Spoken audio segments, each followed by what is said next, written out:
Penn State in white, Cal in the blue jerseys. Chutra had to push it across, and now Penn State going to work. Glass to Megan Hodge, dug up by Cathan. They'll go back out to Chutra, and she is stuffed. There's that matchup again with 6'5" Blair Brown on the other side of the net from the 6'4" Chutra. But one adjustment Cal made is they have started in a different position, so Chutra will end up being Cal's first server. She's actually at right front, goes to hit on the left here. But Penn State ready for that shoot over on 2. The back set to Blair, that's stuffed. Hodge turns on it off the tape. Chutra has to tip it over. Back outside, Megan Hodge.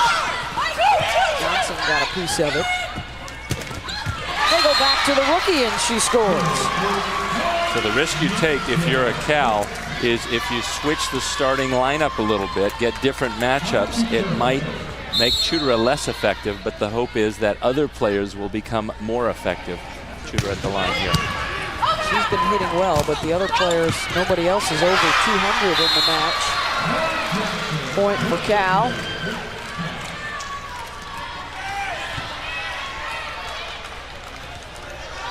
The hitting percentage includes your kills, you subtract your errors, you divide by your total attempts. So net 7 out of 28, 1/4. And you'd like to be a good hitter in baseball, over that 300 mark with your hitting percentage.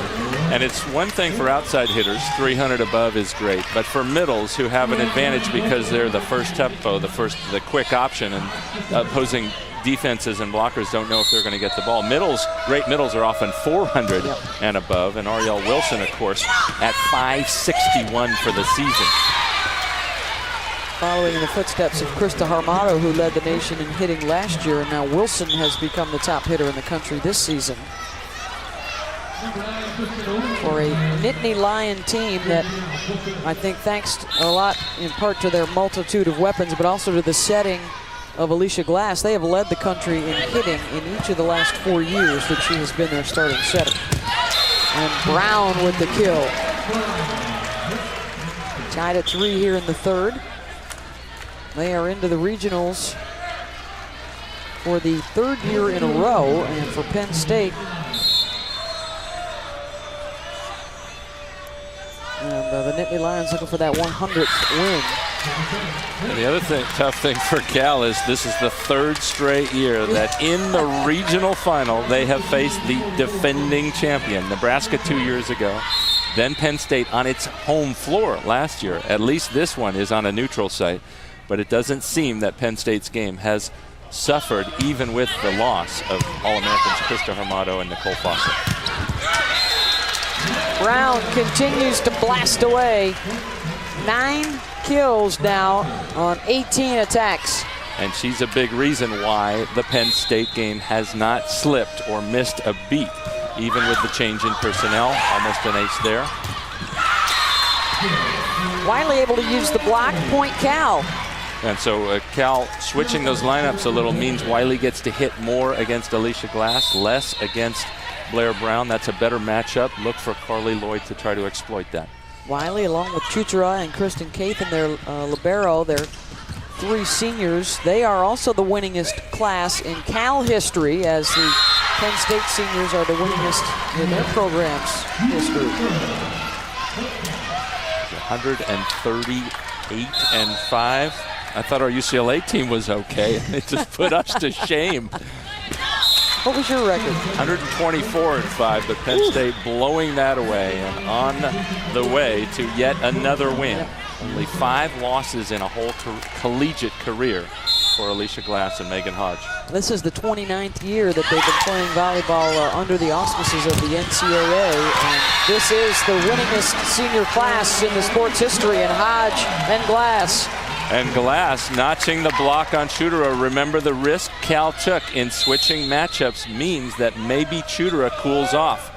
Hitting against different blockers, hitting against a stronger middle in Ariel Wilson there. Chutra going over the block that time, gets the kill. Cal, of course, the only Pac-10 team left. There's only been, you mentioned, 29 years of tournament history. Only twice has there not been a Pac-10 team in the national semifinals. And they are also the flag bearers for the state of California, which has had a team in the semis every year in the 29 seasons of this tournament. So it's been a rough couple of weeks for the Pac-10. It's been the best of times for the Big Ten Conference, still with a shot of getting 3 teams into the national semis, with both Minnesota and Michigan in regional finals coming up later on ESPNU. 3 blockers in place that time for Penn State.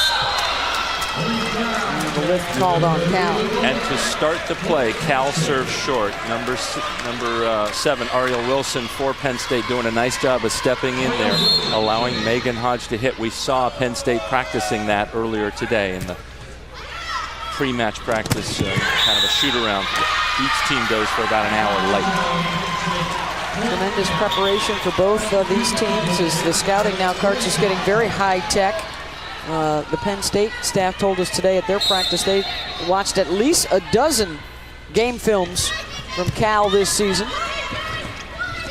Yeah, they heard Coach Feller for Cal saying in the post-game press conference yesterday, well, we'll start looking at Penn State now. We wanted to focus on Baylor all week, and they're thinking, come on, he can't mean that. Maybe that's just the players, but teams are very conscious of who's out there, and now there's more streaming on the internet and more things like that. More teams are able to accumulate a lot more footage of potential opponents in the NCAA tournament.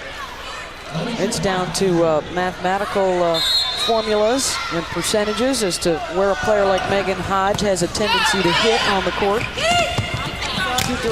Who gets about 1/3 of the attempts over the course of a match for Cal, gets the kill. That's her 14th. She is now over 2,000 in her career. She's number 5 all-time in Pac-10 history when you think about all the great players that have come through that league. Now picks up another point. The 4 ahead of her, by the way, are Oguna Namani, Christy Porter, Kim Glass, and Natalie Williams in Pac-10 kills. Hodge with the tip. Quick return from the Bears. Lloyd looking to Chutra out of the back. Long. Point Penn State. Well, I don't think Coach Rose would say his team looks particularly crisp right now, but Penn State, with that 2-0 lead, still putting a ton of pressure on Cal and forcing Cal to do something different this third game, spin the lineup around. Murray with the rocket. I'll go back outside to Tara. Glass, the back set, Blair Brown, got it. Blair now into double digits with 10 kills.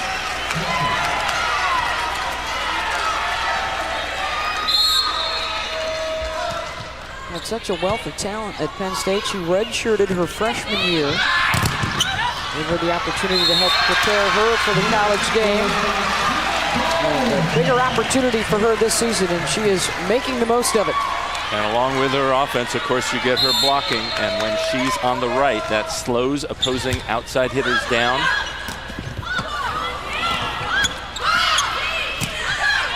Lloyd has to play it over. Glass looking to the freshman Dorton, and off the block and in. Well played by Corey Johnson.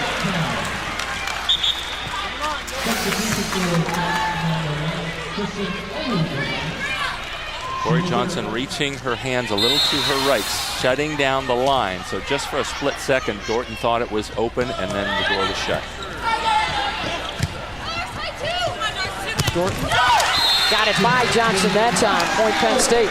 So her adjustment that time was, instead of attacking the line where hands were the previous play, she attacked the seam between outside blocker and middle blocker. Goes off the left forearm of Corey Johnson.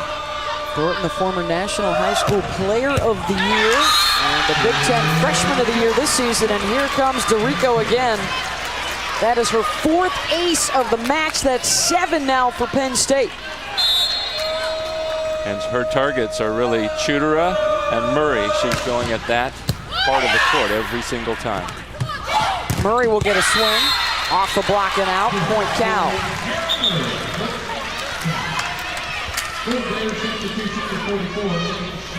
Tara's going to have to be instrumental if they're going to mount the comeback here. She's now up to 7 kills.